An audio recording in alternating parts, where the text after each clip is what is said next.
మొదటి పత్రిక రండి. పేతురు రాసిన మొదటి పత్రిక 4వ అధ్యాయం మొదటి వచనం. పేతురు రాసిన మొదటి పత్రిక 4వ అధ్యాయం. జాగ్రత్త విని గ్రహించి దేవునికి ఇష్టడుగా జీవించడానికి ప్రయత్నం చేసుకోండి. మిమ్మల్ని మీరే. మొదటి పత్రిక 4వ అధ్యాయం మొదటి వచనం చదవండి. క్రీస్తు శరీరమందు శ్రమపడెను గనుక మీరును అట్టి మనసును ఆయుధముగా ధరించుకొనుడి. చాలు. మరొక భాగం చూద్దాం. పేతురు రాసినటువంటి 2వ పత్రిక, పేతురు రాసిన 2వ పత్రిక 1వ అధ్యాయము 7వ వచనం. భక్తి యందు సహోదర ప్రేమను, సహోదర ప్రేమ యందు దయను అమర్చుకొనుడి. చాలు. ప్రార్థన చేస్తారు. ప్రభా, నాతో మాట్లాడమని రాత్రి అడుగు. నువ్వు ఆత్మీయుడైతే ప్రభు నీతో మాట్లాడతాడు. మహోన్నతుడమైన తండ్రి, మీ స్తోత్రములు. మీ దాసు నిలబెట్టి మా గమనాన్ని తీర్చిన లేఖన భాగాలకే వందనాలు. మేము మిమ్మల్ని దేవుడిగా అంగీకరించబడక మునుపు స్వార్థంతో లోకంలో జీవిస్తూ వచ్చింది. అయినను మీ మహాప్రేమను బట్టి మమ్మల్ని దర్శించి మీ కుమారులుగా ఉండటకు మీరు ఇష్టపడి మా ఒప్పుకోలపైన ముద్ర వేసి అంగీకరించి కుమారులుగా ఉండటకు మీరు కృపద చేసినందుకు స్తోత్రాలు. తిరిగి రెండవదిగా మాకు అప్పగించిన పని గొప్పది. ఆ పనిని మేము ఎలా చేయవలనో, ఏ విధంగా దాన్ని సార్థకము చేసి మీకు అప్పగించవలనో, మీ ద్వారా మేము బల నమ్మకమైన దాసులారని ప్రశంసలు మీ ద్వారా పొందుకున్న వలన మాకు నేర్పించమని నిల్చుని దాసుని అభిషేకించము. వాక్యమైన మీరు మమ్మల్ని సంధించుము. క్రీస్తు నామములో బ్రతిమలాడుకుంటూ ఉన్నాను తండ్రి. ఆమేన్. పిల్లరా, చదవబడ్డాయి 2 భాగాలు. మొదటి భాగం మొదటి పేతురు 4వ అధ్యాయం మొదటి వచనం. క్రీస్తు శరీరమందు శ్రమపడెను గనుక మీరును అట్టి మనసును ఆయుధముగా ధరించండి. చాలు. మా జాగ్రత్త. దేవుడు మనల్ని ఈ భూమి మీద ఒక సైనికులుగా చేశాడనే మాట మనం మర్చిపోతున్నాం. మనం ఆయన ఒక బెటాలియంలో, దేవుని యొక్క బెటాలియంలో, దేవుని యొక్క సైన్యంలో చేర్చబడవాలి. ఇది గుర్తుపెట్టుకోవాలి. ఒకవేళ చేర్చబడకపోతే నీకు ప్రభు దగ్గర ప్రాణం అయిన తర్వాత బహుమానం ఉండదు. ఈ మాట బహు జాగ్రత్త గుర్తుపెట్టుకుంటే నువ్వు విశ్వాసం అవుతావు. పిల్లరా, ఒక పోలీసులు బెటాలియంలో భూమి మీద చేర్చబడ్డట్టు, ఒక మిలిటరీ బెటాలియంలో భూమి మీద చేర్చబడ్డట్టు, పాపి అయిన మనుషుని కూడా పరలోక బెటాలియంలో చేర్చడానికి పరిశుద్ధుడు కావాలి. మీకు ఇంకా అర్థమయ్యేది చెప్తాను. ఒక పోలీసుకు పోవాలంటే వాడు దాదాపు 5.5 అడుగు పైన ఉండాలి. బుడ్డోడు, సన్నటోడు, బక్కోడు పోలీసులుగా తీసుకుంటారా? సల్మాన్ తీసుకుంటారా? ఎందుకని? వాడు ఫిట్గా లేడు కాబట్టి. దేవుడికి కూడా దేవుని వాక్యం కూడా రాయబడింది. చూడండి, క్రీస్తు శరీరమందు శ్రమపడెను. దేవుని యొక్క బెటాలియంలో చేరాలంటే శ్రమపడే ఎత్తు, శ్రమపడే లావు, శ్రమపడే బలము, శ్రమపడే ఫిట్నెస్ ఉండాలి. ఆత్మ సంబంధమైంది. ఇది నేను చెప్పింది మొదటి భాగం శారీరక సంబంధమైంది. ఇది 2వ భాగం ఆత్మ సంబంధమైంది. శారీరకంగా ఏ విధంగా ఫిట్నెస్గా ఓ మంచి బలస్తుడిగా ఉంటే మిలిటరీ వాడికనో పోలీసు వాడికో ఎలా సెలెక్ట్ అవుతాడు ఈ భూలోకంలో, పరలోకానికి కూడా వెళ్ళి ప్రభువు దగ్గర ఉండటానికి ఆత్మ సంబంధమైన ఫిట్నెస్ అవసరం. అది లేకపోతే నువ్వు ఎన్నెన్న పాటలు పాడు, ఏదైనా డ్రమ్ము కొట్టు, ఎంత వాక్యం చెప్పు, వేస్ట్ అంటుంది వాక్యం. నేను కాదు. చూడండి పిల్లలు, ఎంత చక్కగా ఉందంటే క్రీస్తు శరీరమందు శ్రమపడెను. ఈ మాట నేను పరిశుద్ధ గ్రంథాన్ని ధ్యానం చేసినప్పుడు నా హృదయాన్ని ఒక గుచ్చుతూ వచ్చింది. ఎందుకు ఆయన శ్రమపడ్డాడు? ఎవరు ఆయన? అసలు శ్రమపడడానికి కారణం ఏంటి? ఎవరి కోసం పడ్డాడు? ఎందుకు కోసం పడ్డాడు? నేను అంటాను, నువ్వు ఎందుకు శ్రమ పడుతున్నావు అంటే నా భార్య, నా బిడ్డల కొరకు, నా కుటుంబం కొరకు అని చెప్పగలను. ఇంకెవరైనా దోమలు పోయేవాళ్ళు బాగా ఎండపోతున్న ఒక ఆయన చెప్పులు లేకుండా బండి తీసుకుంటూ వెళ్తా ఉన్నాడు. నేను అడిగాను, ఏం పెద్దయినా ఇందులో కష్టపడుతున్నావు, ఇందులో ఎండకి ఎందుకు కాలుతున్నావు అంటే ఆయన ఏమన్నాడు తెలుసా? ఏం చేస్తావయ్యా, బిడ్డలు పోషించుకోవాలా, 3 ఆడపిల్లలు, పెళ్లి చేసుకోవాలా, ఒకసారి వాళ్ళు పెళ్లి చేయాలా, ఇన్ని కష్టాలు ఉన్నాయా, అందుకని శ్రమ పడాల్సి వచ్చిందని. పిల్లరా, ఈయన ఈరోజు ఈ రాత్రి నీతో నాతో మాట్లాడుతున్నటువంటి ఈ క్రీస్తు అనేటువంటి ఈ వ్యక్తి ఎవరి కోసం శ్రమపడ్డాడు, ఎందుకోసం శ్రమపడ్డాడు, శ్రమపడ్డానికి కారణం ఏంటి తెలియకుండా నువ్వు భక్తి చేస్తే నీ భక్తి వ్యర్థం అవుతుందా? తెలియకుండా భక్తి చేయకూడదు, తెలుసుకొని భక్తి చేయాలి.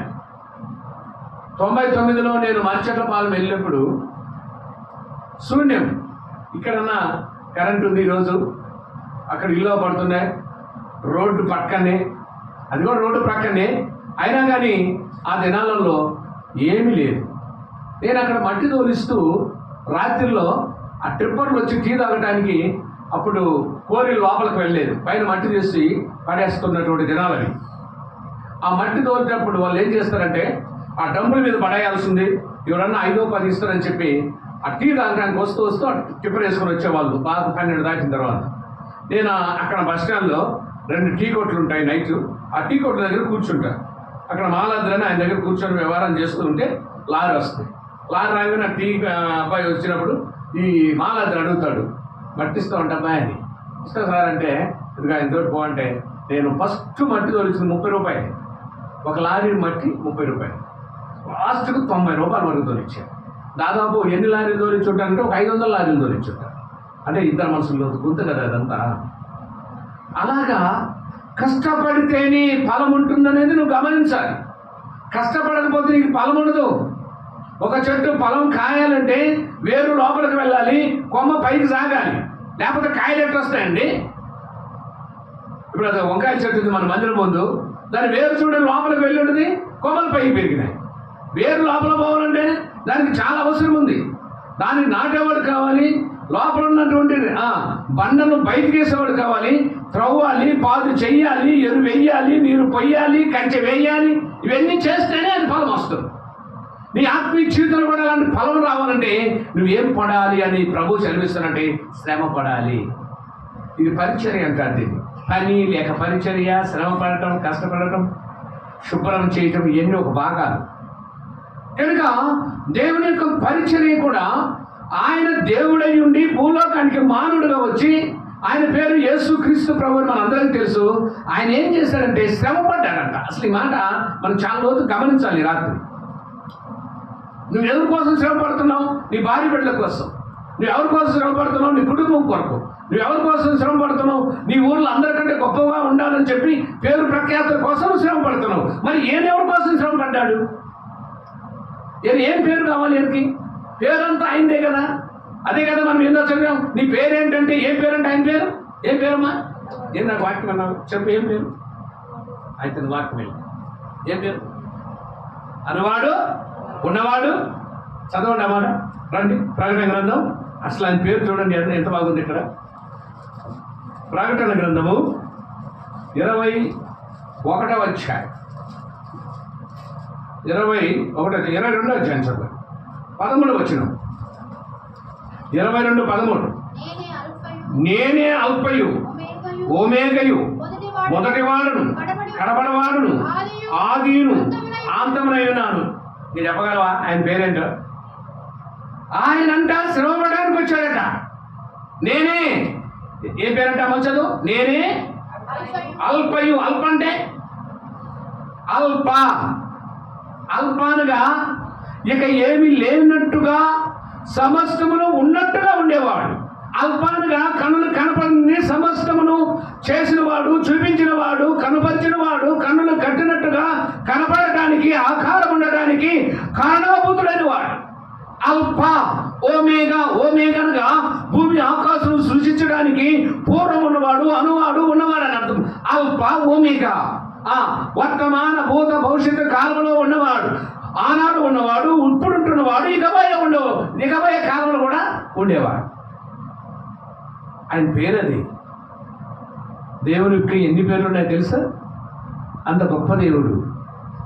ఆ దేవుడే శ్రమ పడితే నువ్వు భూమి మీద ఎలా శ్రమ పడాలా? పడతామా? ఎంత శ్రమ పడాలంటే మీకు తెలియదు. చాలా. నేను ఉదయాన్నే చీకటితోటి బస్సుకి వెళ్ళిపోతాను. వెళ్ళిపోయి ఆ మట్టి తోలిచ్చిన దాని దగ్గరికి మళ్ళా వెళ్ళి మట్టి తోలుతాను పోతే ఆడ దాదాపుగా ఒక 50-60 గంటలు ఉంటాయి. ఏరి బాగా పచ్చిగా బాగా ఉదయాన్ని అంటే ఈ లారీ లాపి ఇంకంతా గుంత కదా, ఇదే మట్టి తోలిచ్చిన సత్రం కనపడేది. చలపా తీసుకొని పోయి కాస్త మట్టి అట్లా దూర్చి ఎత్తి వేస్తే ఆ చిల్ల చెట్లు పెద్ద పెద్దవి ఉంటాయి అది చుట్టూ. ఒక్కోసారి ఇట్లా దూరంగా ఇట్లా ఇసిరేసినప్పుడు ఆ చిల్ల కొమ్మ మీద పడి ఆ పెంట అది ఊగి వచ్చి నా నోట్లో పడ్డ దినాలు చాలా ఉన్నాయి. నా మొహం నిండా. ఇది సత్యం. ఎందుకు చెప్తాను ఈ మాట అంటే, యేసు ప్రభువే నీ కోసం శ్రమ పడితే నువ్వు నీ కోసం శ్రమ పడకపోతే నువ్వు ఎంత దౌర్భాగ్యుడు. ఇక యేసు ప్రభు అర్హత లేని నిన్ను, పనికిరాని నిన్ను, దేవునికి దూరస్తులమైన నిన్ను, దేవుడుగా అనుకోనటువంటి నిన్ను అర్థం చేసుకోండి. దేవుడుగా అనుకోలేదు, లోకమే దేవుడు అనుకున్నావు, పాపమే దేవుడు అనుకున్నావు, లోక ఆశే దేవుడు అనుకున్నావు, లోకంలో భోగభాగ్యాలే దేవుడు అనుకున్నటువంటి నీవు దేవుడుగా అనుకున్నటువంటి నిన్ను ఆయన నీకు దేవుడుగా చేసుకోవడానికి శ్రమపడ్డాడు. గుర్తుపెట్టుకో ఈ మాట. ఎందుకు ఆయనకు శ్రమపడ్డాడు అంటే ఆయన్ను నువ్వు దేవుడుగా చేసుకోవటానికి, నిన్ను ఆయన నీకు దేవుడు కావడానికి శ్రమపడ్డాడండి. మానవుడికి దేవుడు కావాలి అంటే శ్రమ పడాల్సి వచ్చింది. ఆయన తను కనుపరుచుకోవాల్సి వచ్చింది, మానవుడిగా కనుపరుచుకోవాల్సి వచ్చింది, శరీరంలో గర్భంలో ధరించాల్సి వచ్చింది. ఆయన భూమి మీదకి మానవుడిగా 2 కాళ్ళు కలిగి 2 చేతులు కలిగి ఒక దేహం కలిగి ఒక మానవుడిగా భూమి మీదకి రావడం జరిగింది. వాస్తవికంగా ఆయన ఎవరంట? అల్ఫయు ఓమేగా, ఆదియును అంతమైన వాడు. ఆదియును అంటే ఆనాడు ఉన్నవాడు, ఈ రోజు ఉండేవాడు, ఇక ఉండబోదేవాడు, మరణము లేనివాడు, నిత్యం ఉండేవాడు, నిత్యము అనుగ్రహుడు అని రాయబడింది ప్రియులారా. అలాంటి వాడు ఈ భూమి మీద శ్రమ పడ్డాడు అనే మాట నా హృదయానికి వచ్చిందండి. చూడండి ఎంత చక్కగా ఉందంటే, ప్రకటన పేతురు రాసిన మొదటి పత్రిక 4వ అధ్యాయము 1వ వచనం. శ్రమపడెను గనుక ఇక్కడ ఆగాల ప్రియులారా. ఎవరు మీరు అసలు? మీరనే మాట తెలుసుకోవాలి ఇప్పుడు. అమ్మా, మీరంటే ఎవరు? విశ్వసించిన నీవు, ప్రేమిస్తున్న నీవు, ఆయన అడుగుజాడలో నడుస్తున్న నీవు, ఆయన కొరకై బ్రతుకుతున్న నీవు, ఆయన కొరకై బ్రతకాలని సిద్ధాంతం కలిగి బయటకు వచ్చిన నీవు, ఆయన కొరకు బ్రతకడానికి లోకాన్ని విడిచిపెట్టుకున్న నీవు, ఆయన కొరకు జీవించడానికి సమస్తాన్ని పెంటతో సమానంగా ఎంచుకున్న నీవు, ఇక్కడ ఎన్నున్నాయా నీకు? వీటిలో ఏదన్నా నువ్వు అర్హుడు అవుతావా? వర్తిస్తాయా? అని దేన్ని విడిచిపెట్టుకున్నావు? దేన్ని విడిచిపెట్టుకున్నావు చెప్పు. కొన్ని అన్ని విడిచిపెట్టావా? అన్ని విడిచిపెట్టావా? సమస్యలు చంపుకున్నావా? నేను చెప్పగలను, చంపుకున్నాను. చెప్పగలవా ధైర్యంగా ప్రభు ఎదురుగా, ఆయన ముందుగా? ప్రభువా, నువ్వు నా కొరకు శ్రమ పడ్డావు, నేను ఈ రోజు నుంచి నా కొరకు శ్రమ పడుతున్నాను. నువ్వు ఎదుటి వారు కూడా శ్రమ పడక, అదయ్యే పనే కాదు. నీ కొరకు శ్రమపడు, నీ రక్షణ కొరకే శ్రమపడు, నీలో ఉన్నటువంటి పాప ద్వేషములు, పాప ఆలోచనలు దూరపరచుకోవడానికి శ్రమపడు. కన్నీటితో ప్రార్థన చేసుకో, ఉపవాసం ప్రార్థన చేసుకో. అక్కడ ఏం రాయబడి ఉంది? ఏబేలు గ్రంథం 2వ అధ్యాయం 13వ వచనంలో చదువుతావు మాట, చదువు త్వరగా. ఏబేలు గ్రంథం 2వ అధ్యాయం 13వ వచనం ఈ బైబిల్లో. మార్కపురం శివుల మందిరంలో అట్నే ఉంటావా? 2:13 మీ దేవుడైన యెహోవా. చూడండి ఈయనకున్నటువంటి గుణాలు, ఈయనకున్న గుణలక్షణాలు చూడండి. ఎందుకు ఆయన శ్రమ పడ్డాడు? ఆ శ్రమ పడ్డ వాడికి ఉన్న గుణలక్షణాలు చెప్తున్నాడు. మీ దేవుడని యెహోవా కరుణావచల్లత గలవాడంట. ఎలాంటి వాడంట అంటే వారు చదవటం కాదు, అర్థం చేసుకోవాలి. అర్థము ఆ పరమార్థం ఉంటుంది. అర్థం వేరు, పరమార్థం వేరు ప్రియులారా. అర్థంలో పరమార్థం లోతైన భావన ఉంది. మీ దేవుడని యెహోవా నీ కొరకు పరమును విడి భూలోకానికి వచ్చి కన్య గర్భంలో 2026 సంవత్సరాల క్రితం మానవుడిగా జన్మించి శిలువ ఎక్కి రక్తం కాచి ప్రాణం పెట్టినటువంటి ఆ దేవుడు, ఆయన అనుభవాడు ఉన్నవాడు అల్పయు ఓమేగైనటువంటి ఆ దేవుడు ఏం చేయడానికి వచ్చాడంటే, ఆయనకు ఉన్న గుణలక్షణాలు ఏంటంటే కరుణ, వాత్సల్యం. దేవుల్లో ఏముందంట గుణము? కరుణ. చెప్పండి, ఏముందట? కరుణ. ఉందా మనకి ఎవరి మీదన్న కరుణ? నశించే ఆత్మల కొరకు కరుణ ఉందా? నేను మొన్న వారం క్రితం ఒక సహోదరి చెప్పాను, అమ్మా నేను రేపు వచ్చి ఒక 2-3 రోజుల్లో నేను కొంచెం తీరుబాటు చూసుకుని వచ్చి నీకు అన్ని చేసి వెళ్తాను, బియ్యమై లేవు కదా ఇచ్చిపోతానని చెప్తే, నాకు రాత్రి 2 రోజులు ఏదో పనిలో ఉన్నాను బాగా, ఆ కేరళ పోయి వచ్చి ఆ తర్వాత ఈ పరిచర్యలో ఉంటే ఒక రాత్రి పండుకుంటే నాకు నిద్ర పట్టట్లా. ఎందుకు నిద్ర పట్టలేదంటే నేను బెడ్ మీద పండుకున్నా, దోమత వేసుకొని పండుకున్నా, ఫ్రెష్గా ఏసీలో పండుకున్నా. ఆమెకు పండుకోని మంచం లేదు, కప్పుకొని దుప్పట్లేదు. నాకు ఆమె కనపడతా ఉంది. దౌర్భాగ్యన నువ్వు ఇంత సుకుమారిగా ఉన్నావే, మరి ఆమె సంగతి ఏదో చెప్పొచ్చిందంటే, పొద్దున్నే పోయి రాజుని తీసుకొని పోయి, అయ్యా మనకి పనులన్నీ తర్వాత సంగతి అని చెప్పి మేమేమేమి తీసుకోవాలి అన్నీ తీసుకొని పోయి ఆమెకి ఇచ్చి ఆమె శుభ్రం చేసి ఆమె కొరకు ప్రార్థన చేసి అన్నీ చేసి వచ్చిన తర్వాత నా మనసు ఎట్లుంది? సమాధానం. గుణలక్షణాలు ప్రభువును కలిగినటువంటి నీకు లేకపోతే నువ్వు దేవుని కలిగి ఉన్నామని నిరూపణ ఏంటి చెప్పండి? నిరూపించబడాలి. వట్టి మాటలు కాదు, క్రియారూపకంగా ఉండాలి. అక్కడ క్రియలతో కూడిన భక్తి నువ్వు చేస్తేనే ఆయన గుణలక్షణాల్లో పాలివాడు అవుతావు. ఆయన పరిచర్య నీకు అప్పగించినందుకు నువ్వు న్యాయం చేయగలిగినవాడు అవుతావు. ఆయన నువ్వు న్యాయం చేసినందుకు జీతం ఇచ్చేవాడు అవుతాడు. అర్థమవుతుందా? కనుక ప్రియులరా, ఎంత చక్కగా రాయబడిందంటే అక్కడ కరుణావాత్సల్యత గలవాడు. ఎదుటి వారి మీద నువ్వు కరుణ కలిగి ఉన్నావు అంటే అది దేవుని యొక్క ప్రేమ తప్ప నీ సొంతమైందే కాదు. నీ సొంతగా కొనకొచ్చుకునేది కాదు. నేను చాలాసార్లు అది నేను గమనిస్తూ ఉంటాను. ఎదుటి వారు వాళ్ళు ఎవరో తెలియదు. మా మందిరానికి ఎవరైనా అంత గడ్డం వేసుకొని వస్తే పోయినా నాకు ఇది ఉంది దాంట్లో ఉంది, ఆ రేజర్లో ప్లేర్లు అన్నీ ఉంటాయి, బాత్రూమ్ కార్డు తీసుకొని శుభ్రం చేసిన తర్వాత అయ్యా ఆడికి పోతే 50 రూపాయలు ఇవ్వాలయ్యా అని. మా తోటి రాజు అంటుంది, ఏం పని ఇదే పని నీకు? అదే పని. ఎందుకు అంటే దేవుని ప్రేమను నువ్వు పంచాలి, క్రియారూపకంగా పంచాలి. పంచే దాంట్లో ఎలా ఉండాలంటే కరుణ కలిగి పంచాలట. అక్కడ రాయబడింది పిల్లరా, ఏ వేళకి ఉందో 2:13 మీ దేవుడైన యెహోవా ఎవరు? ఆయన అంటే అల్పయు ఓమేగైన ఆయన, అనువాడు ఉన్నవాడైన ఆయన, నిరంతరం ఏకరీతిగా ఉండేవాడైన ఆయన, అల్పయు ఓమేగైనటువంటి ఆయన మీ దేవుడైన యెహోవా. ఆయన గుణలక్షణం చెప్తున్నాడు, కరుణ వాత్సల్యత కలిగిన వాడు. రెండవ మాట ఏంటంట? శాంతిమూర్తి. చెప్పండి, ఏ మూర్తి? నీలో శాంతం చాలా ఉండాలి. పరిచర్య చేయటానికి శాంతం అవసరం. మా మందిరంలో చాలా పని కలిగి ఉంటాం. ఆదివారం దాదాపు 100 మంది భోజనాలు ఉంటాయి కాబట్టి చాలా పని కలిగి ఉంటాం. ఈ మధ్యకాలంలో ఈ బ్యార్నీలకు వెళ్ళిపోయారు కాబట్టి చాలామంది ఉదయాన్నే వెళ్ళి ఆ బియ్యం నానబోసి నేనే వండేస్తాడు. రాజు మంట పెట్టి అవన్నీ చేస్తాడు. మేము వండేసిన తర్వాత ఏమొచ్చి కూరలు చేసి 10 గంటలకల్లా, అంటే కొన్ని నియమ నిబంధనలు ఉంటాయి, ఎట్లా అంటే అటు చేయకూడదు. 10 గంటలకు ప్రార్థన అంటే 10 గంటలకు అందరూ నా ముందు ఉంటే ఒప్పుకుంటాను నేను.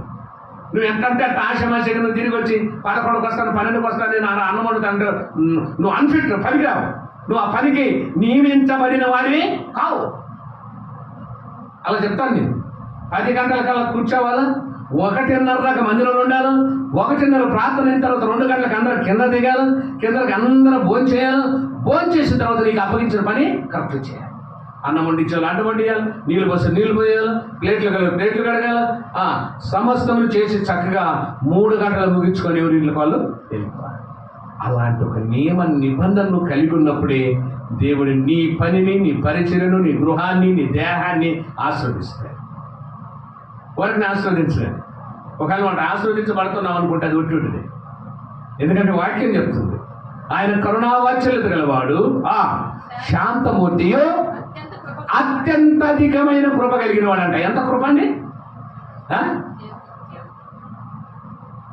దేవుణ్ణి ప్రేమించు వారికి, రోమా 8:28 ఏం చెప్తుంది? దేవుణ్ణి ప్రేమించు వారికి మేలు కలుగుటకై సమస్తమును సమకూడే. నేను ఎన్నోసార్లు ప్రాక్టికల్గా చూశాను. ప్రభువును ప్రేమించే వ్యక్తి భూమి మీద ఎవరైనా ఉన్నారు అంటే అట్టి వాని గురించి చెప్తుంది వాక్యము. దేవుణ్ణి ప్రేమించే వారికి, ఇక్కడ ఎందుకు ఈ వాక్యం చెప్పాడంటే దేవుణ్ణి ప్రేమించిన వాడు లోకాన్ని ప్రేమిస్తున్నాడు అని అర్థం. లోకాన్ని ప్రేమించే వాడికి సమకూడి జరిగినప్పటికీ అది తాత్కాలికమండి. అది ఎలా ఉంటుందంటే ఉదయకాల సమయంలో పూచిన పువ్వులే చెప్పమ్మా, మధ్యాహ్నము వాడిపోయి సాయంకాలం తన సోడు తను ఎరగకుండానే గాలికి ఏమైందంటే కొట్టుకొని పోయే స్థిరము లేనటువంటి జీవితం. అలాంటి జీవితం ఒకవేళ అనుకుంటే మనం చేసే భక్తికి ఫలము ఉండదు. అందుకే పిల్లలు అక్కడ మాట్లాడబడింది, ఆయన అత్యంత అధికమైన కృప కలిగిన వాడు. ఎలాంటి వ్యక్తి అయినా చారదీసేవాడు, అది పాపి అయినా, ద్రోహం చేసేవాడైనా, వ్యభిచారైనా, దొంగ అయినా, నరాంతకుడైనా, లోక సంబంధమైన ఆశలు కలిగి, కోరికలు కలిగి లోకంలో తహతాలాతో జీవిస్తున్న వ్యక్తి మనుషుడైనా ఆయన ఎత్తుకొచ్చాడు దేవుడిని గ్రహించి, ఆయన అల్పి ఓమేగని, ఉన్నవాడు అనువాడని, సమస్తానికి సృష్టికర్తని, ఆ దేవుడిని అంగీకరించి ఆయన గొప్పతనాన్ని కలిగి ఉన్న ఎడల ఏ మనిషిని కూడా ఆ దేవుడు ఎడబాపినట్టుగా ఎక్కడా లేదు. అందుకే అమ్మాట ప్రయబడింది ప్రియుల. రండి అమ్మాట చదవండి. ఆయన ఎవరు లాభం? రండి. పేతురు రాసిన మొదటి పత్రిక. కూర్చో. పోదరా కూర్చో.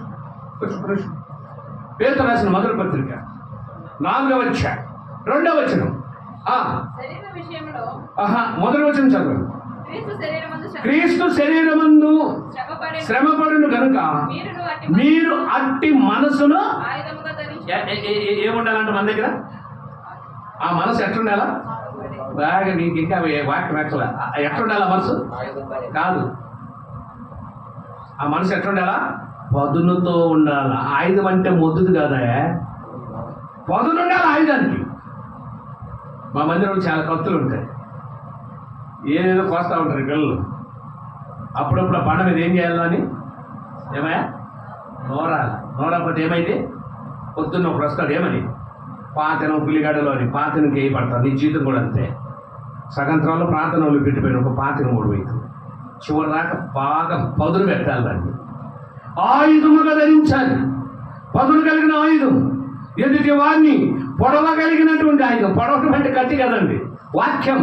నీలో ఉన్నటువంటి గుణలక్షణాలు, నీలో ఉన్న ప్రేమ, జ్ఞానము, ఆలోచన, తగ్గింపు, ఓర్పు, సహనం, క్రీస్తు కలిగిన ఈ మనసు నువ్వు కలిగి ఉంటే అది ఆయుధముగా ధరిస్తే నువ్వు ఎక్కడ పైన విజయం సాధిస్తావు. ఒక మాట ఇక్కడ, ఆయుధం దేనికి వాడతారంటే దేనికి వాడతారు చెప్పండి? యుద్ధానికి వెళ్ళేటప్పుడు ఎదుటి వారిని గెలవటానికి ఆయుధం వాడతారు. ఇప్పుడు మనం ధరించింది ఏంటంట? ఆత్మ సంబంధమైన ఆయుధములు. అవి ఏంటంట? యుద్ధోపకరణములు రాశాడు పేరు పౌలు. ఎలా ఉంటాయంట అవి? ఎబ్రీ పత్రిక తర్వాత చదువుకోండి, 9వ అధ్యాయం ఉంటుంది. యుద్ధోపకరణములు కలిగిన ఆయుధములు ఆత్మ సంబంధమైనవి, ఆధ్యాత్మికమైనవి, అది పదులతో కూడి వరలో దాగి ఉన్నాయి, అది ఎంతో బలము కలిగినవి, శక్తి కలిగినట.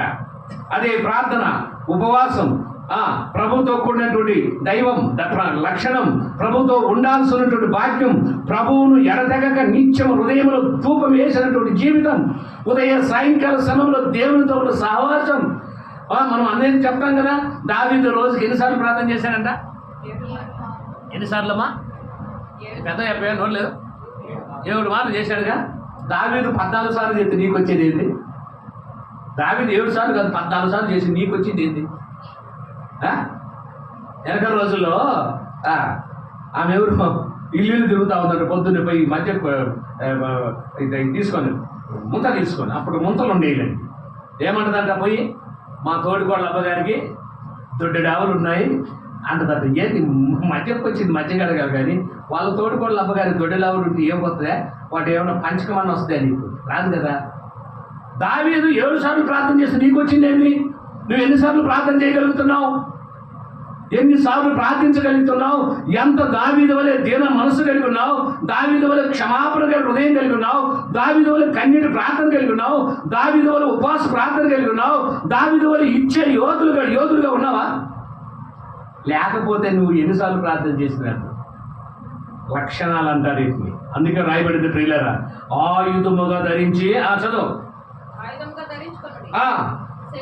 శరీర విషయంలో శ్రమపడిన వాడు శరీరమందు జీవించు మిగిలిన కాలము ఇక మీదట మనుజాశలను అనుసరించి నడుచుకొనక. చాలండి.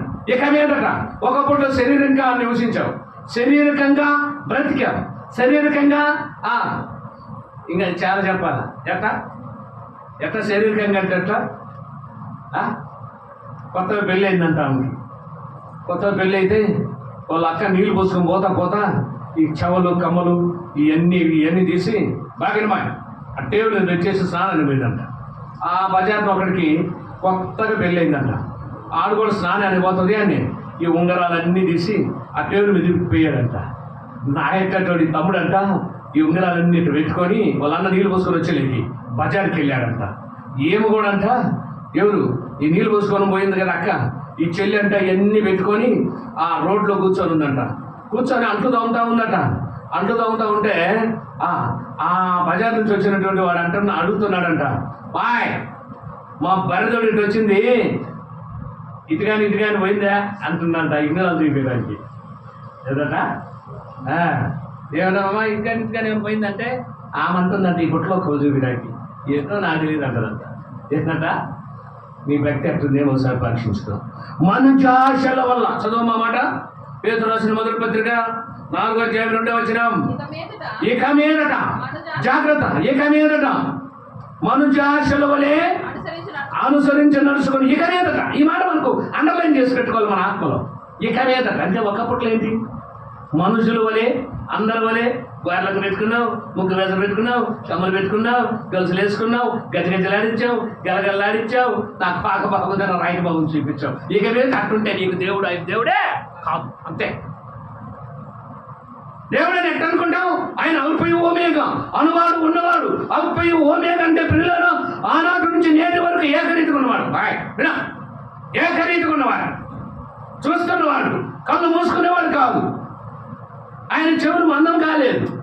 అలాంటి గొప్ప దేవుని నువ్వు కలిగి ఉండి ఇక మీదట అనే మాట ఎవరి కోసం అని నటుడు చూస్తే ఇక మీదట చదువుమా మనుజాసలను అనుసరింపక. చాలండి. ఏంటంట మనుజాసలను? ఎవరో చెప్తున్నారు, తిరణాల పోతా ఉంగరం పెట్టుకోకపోయినట్టు అందరూ చూపించడానికి. అలా చీకట పాసు పోసుకుంటే ఒకరు పట్టుకున్నట్టు నోరు ఇది పీక్కోపోయిందంట. వాడు నాకు ఏమవుతున్నాడు అన్నా, ఇప్పుడు బంగారం పెరిగింది, మొన్న 30,000 ఎంత 70,000 ఎంత అయిందంట, మళ్ళీ 30,000 చేసి మరీ చేయించుకున్నాను, ఏళ్ళు నిండా ఉన్నదనుకో అన్నాక చూసుకునేవన్నీ. ప్రార్థన పోయే పిల్లోడు, ఆ పిల్లడు దేవుడు మంచి పని చేశాడా అని చెప్పారు. నువ్వైతే ఏమంటావు? పాప అంటూ నేను అన్నమాట. ఇప్పుడు మా రాజు కూడా ఏదైనా చేశాడు నేను పాప. ఎందుకంటే దేవుని దగ్గర నువ్వు ముఖం మార్గం లేని వ్యక్తిగా ఉండాలా. అక్కడ రాయబడింది పిల్లలు 2వ వచనం బాగా చదువు. మళ్ళీ 2వ వచనం, శరీర విషయంలో శ్రమ పడిన వాడు శరీరమందు జీవించు. అది శరీర విషయంలో ఇదివరకు జీవించావు, దేవుడి పని లేదు, పరిచర్య లేదు, లోక పని చేసావు, లోకాశలు కలిగి ఉన్నావు, ఆన్లైన్ లేదు, ప్రార్థన లేదు, ఉపవాస ప్రార్థన లేదు, కోరికలు లేవు, దేవునితో సంబంధం లేదు, శరీరం అని జీవించావు. ఇక మీదట నువ్వు అలా జీవించడానికి అవకాశము లేదు. ఒకవేళ అట్ట ఉంటే నీకు ఆయన దేవుడు కాదు. దేవుడు అని నువ్వు అనుకుంటే అది నీ భ్రమ. ఏదో ఒకడు పిచ్చోడు బస్ స్టాండ్ నిలబడి ఏదేదో మాట్లాడుకుంటా ఉన్నా, నేను వాళ్ళు చూస్తా ఉండే ఎవరితో నేను మాట్లాడుతూ ఒక్కడే మాట్లాడుకుంటున్నాను. వాబలకి పిల్లలు బస్ స్టాండ్ ఉంటాడు, తలా ఉంటాడు, నాకు బాగా తెలుస్తాడు. నేను అప్పుడప్పుడు అదే మీ ఊరు వస్తావు వాబలకి పళ్ళు అంటే వస్తా అంటే అని పిచ్చోడు. నువ్వు పిచ్చినానువే, పిచ్చోడువే, ఒక్కదాని నువ్వు మాట్లాడుకుంటా ప్రభుతో మాట్లాడు. ప్రభా నేను మనుజాసుల వల్ల నడుచుకున్నాను, మనిషి ఆలోచన వల్ల జీవించాను, ఇక మీద కనుక యేసు క్రీస్తు ప్రభువును నా సొంత రక్షకుడు అంగీకరించిన తర్వాత నీ గొప్పతనం ఏంటో, నీ ఘనం ఏంటో, నీ పని ఏందో, నీ పరిచయం ఏందో, నీ బలం ఏందో, నీ శక్తి ఏందో, నీలో ఉన్న గుణలక్షణాలు ఏందో నేను కనుక్కున్న తర్వాత నీ వల్లే జీవించడానికి నేను ఈరోజు ఇష్టపడతాను. అలా ఇష్టపడే వారికి మాత్రమే దేవుడు. అందుకే రాయబడింది పిల్లరా, చదవండి.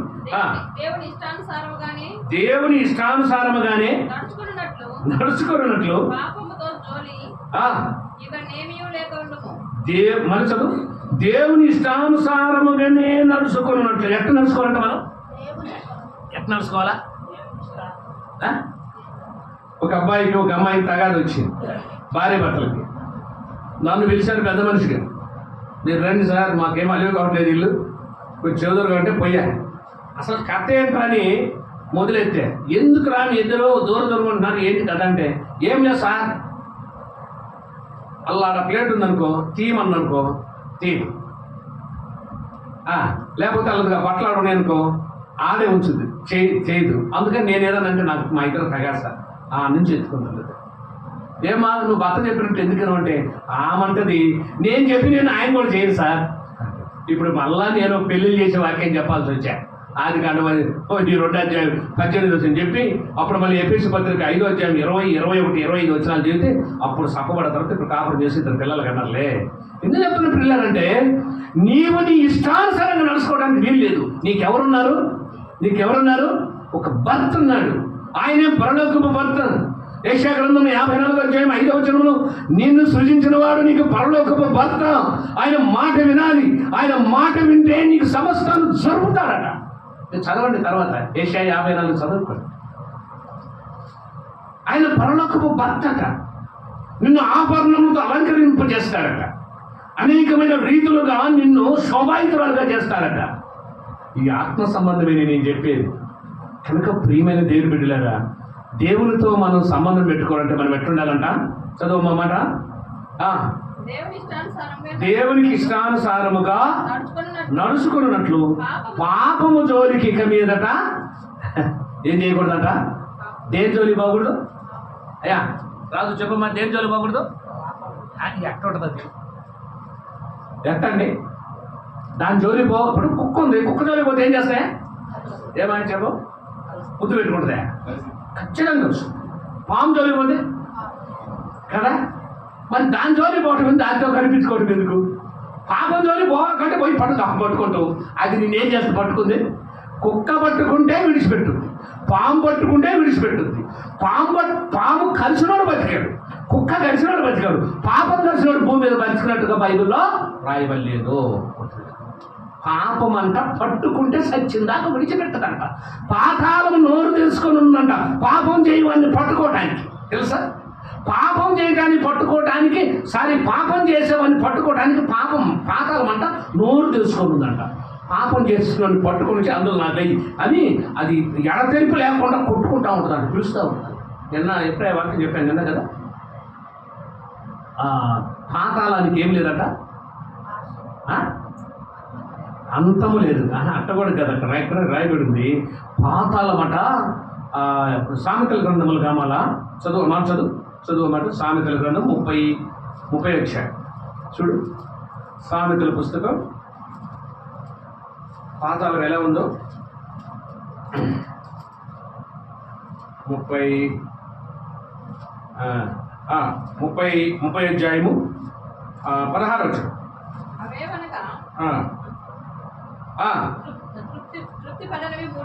3 కలవు చాలునని అదంట. సాలు అందంట పాతాళం. చదువు. అవేమనగా పాతాళము, కనని గర్భము, నీరు చాలునని భూమి, చాలు అనని అగ్ని అంట. ఈ 4కి ఏమున్నదట? చాలు అనే పదమే లేదంట. మనం కడుపు నుండి తింటే ఏం చేస్తామండి? మంచి పదార్థం మీద తింటామా? చాలు అంటాం. కానీ పాపం మాత్రము చాలు అనే అందు. నువ్వు ఎంత పాపం చేసినా కానీ ఇంకా నేనేం చేస్తుంటుంది? చెప్పాలా? ఏం చేస్తుంది? ఎంకరేజ్ చేస్తూ ఉంటుంది. వా ఏమున్నావు అర్థం కాదు. మీరు చూసుకొస్తాను నీ పెదలకు వస్తాను లిఫ్ట్కి ఇది బాగా ఇంకోటి పెట్టుకో కదా. అరే ఈ ఉనికి వేసలు ఏంటి? ఈ చీర బాగలేదంటది. ఎందుకని నేను ఎంకరేజ్ చేస్తూ ఉంటుంది. ఎందుకని పాతాళము నోరు తెలుసుకుని ఉంది కదా, దానికి హద్దు లేదు కదా, పిలుస్తూ ఉంటుంది. అందుకే పాపము ఏం చేస్తుందంట? మనిషిని పట్టి పీడిస్తాడు. సచ్చిన దాకా వదలలేదండి. సాంసోను పట్టుకున్న పాపం దాగోను మందిరానికి తీసుకువెళ్ళి ఆ కళ్ళు ఊడవీకి తను చంపిన దాకా వదలలేదండి పాపం. అంత మహాబలశాలి, యుద్ధ వీరుడు, ప్రజ్ఞశాలి. ఫిలిప్పీలను యుద్ధములో 300 మంది సర్దారులను ఒక ఎముకతో చంపగలిగిన బలశాలండి. తిమ్మిరి లేచిపోయిందంట తన చెయ్యి సంపి. అంత బలశాలైన సాంసోను దాగోను మందిరాన్ని తీసుకెళ్ళి చంపిందాక పాపము వదలలేదు. తెలుసు, నేను వదులుద్దు అనుకున్నావు, ఇది వదలదు. అందుకని పాపము జోలికి చదవండి. పేతురు రాసిన మొదటి పత్రిక 4వ అధ్యాయం 4వ వచనం 2వ వచనం క్రింద భాగంలో దేవుని ఇష్టానుసారముగా నడుచుకున్నట్లు పాపముతో జోలి అంట. అసలు ఈ మాట చూడండి, పాపము జోలి అంటే ఇప్పుడు మాకు పుట్టుతుంది మా మనవరాలు వాడి జోలి పోతుంది, ఎవరి జోలి వదలదు అట్టాడదండి. వాడి జోలి పోతే వాడే ఉంటాడు, వాడిని పోతే దెబ్బ కొడతాడు. ఇప్పుడు ఇద్దరు ఏమవుతారు, కొట్టుకుంటారు కదా. వాడి జోలి పోయి పని లేదనుకో వాడు అంటాడా, అందుకనా. అట్టనే మనము పాపాన్ని కదిలించకూడదు. కదిలిస్తే అది ఏం చేస్తుంది, మన మీద విజృంభిస్తుంది. మేము కుప్పకొట్లో పోయేవాళ్ళం, కంకటపాలెం 8 సంవత్సరాలు పోయాను నేను. పోతే మంచి ఎండ పొద్దున మేము నిలబోసేటటువంటి అదేమంటారు కుక్క ఉంటుంది, దాని కానీ అట్లా కదిలించడం అనుకో ఇక జిల్లేస్తారు. ఎందుకని కప్పుకున్నటువంటి ఆ కుసం అంతా కూడా ఈ గాలికి ఏం చేస్తుంది, ఇదిలిస్తే లేచినప్పుడు మన మీద పడి ఊరుకుంటుంది. అది ధ్యాన పడితే అది జిల్ల. కదిలించకూడదు పాపాన్ని. నిన్ను లోకం అనేటువంటి పాపానికి జోలి వెళ్ళి ఆ పాపం నిన్ను ఏం చేస్తుంటే ఆ లోకంలో నలిపేస్తా. అందుకే ప్రియులారా రండి, చివరి మాట చదవండి.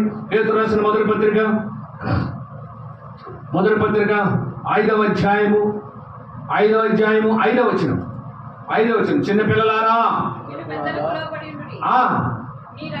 మీరందరూ ఎదుటి వారి అనలా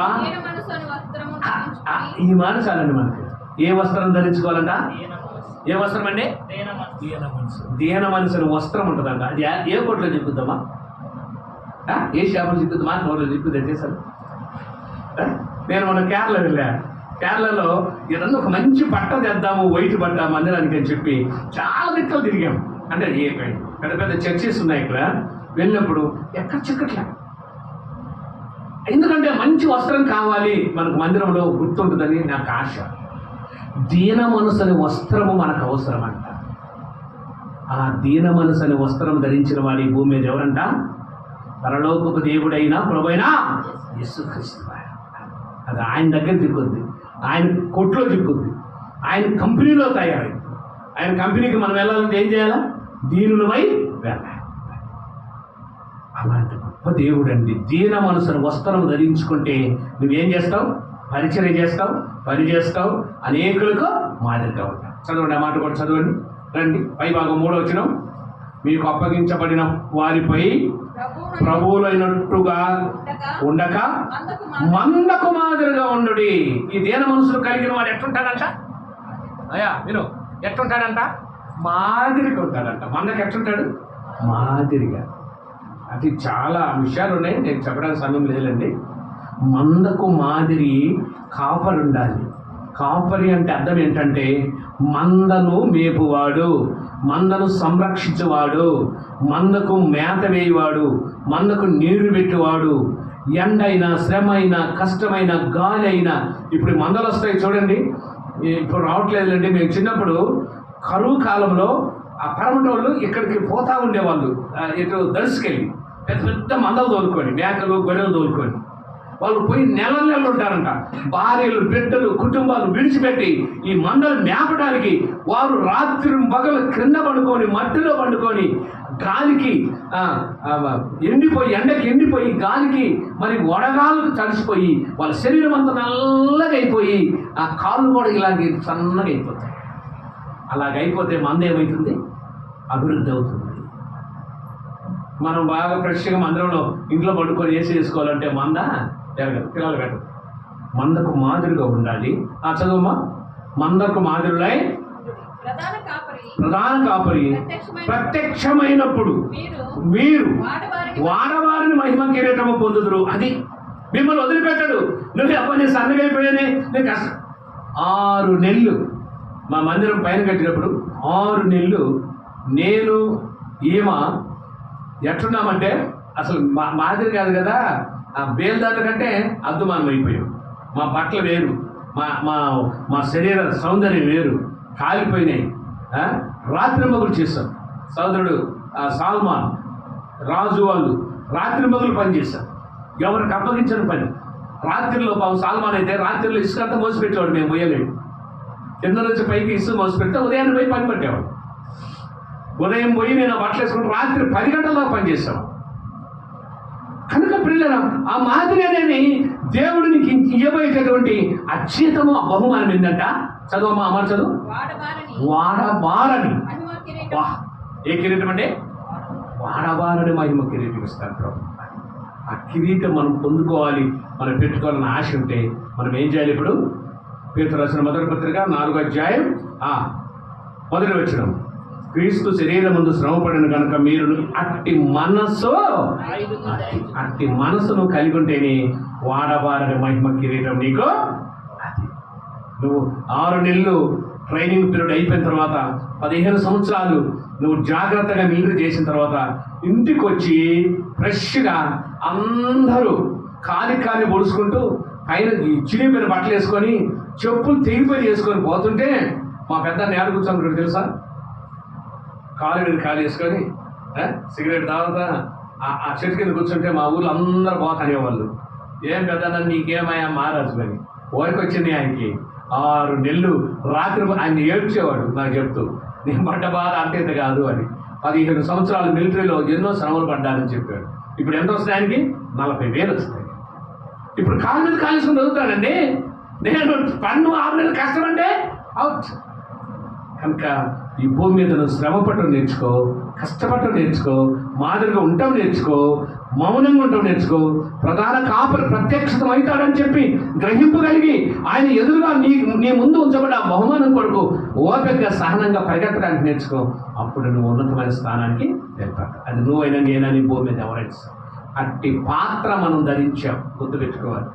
పాత్రధారులం అందరం కదండి. ఇప్పుడు ఒక సినిమా ఉంది, అందరు హీరోలు ఉంటారా? ఒక్క హీరోయిన్. చాలా మంది చాలా పాత్రలు ఉంటారా సినిమాలో? మీరు చూసారా? చాలా పాత్రలు ఉంటాయి. అందరు ఎవరి పాత్ర వాళ్ళు కరెక్ట్ చేస్తేనే సినిమా పాస్ అయ్యి. నీకు ఇచ్చిన పాత్ర ఏంటి? నీ పాత్రలో నీ వేషం ఏంటి? నువ్వేం ధరించావు? నువ్వు దీన మనసుని వస్త్రం ధరిస్తే ఆ ధరించినటువంటి ఆ వస్త్రానికి విలువ దేవుడు ఒకరోజు నీకు ఇవ్వబోతున్నాడు. ఆ విలువ కలిగినటువంటి భక్తి చేయడానికి మనము ప్రయత్నించేద్దాం, ప్రార్థన చేస్తాం. మోకరించండి. దేవుడు మనకు అప్పగించిన పని ఏంటో, వాడబారని మహిమ కలిగినటువంటి కిరీటం కొరకు ప్రభు మనకి ఇవ్వబోయేటటువంటి ఆ కిరీటాన్ని పెట్టుకోవడానికి సిద్ధంగా ఉన్నామా? క్రీస్తు యేసు కలిగిన ఈ మనసు మనం కలిగి నీకు అప్పగించిన పని పరిచర్య అనేకుల కొరకు మనం ప్రార్థన చేసేవారు. చెయ్యి, స్టార్ట్ చేయి.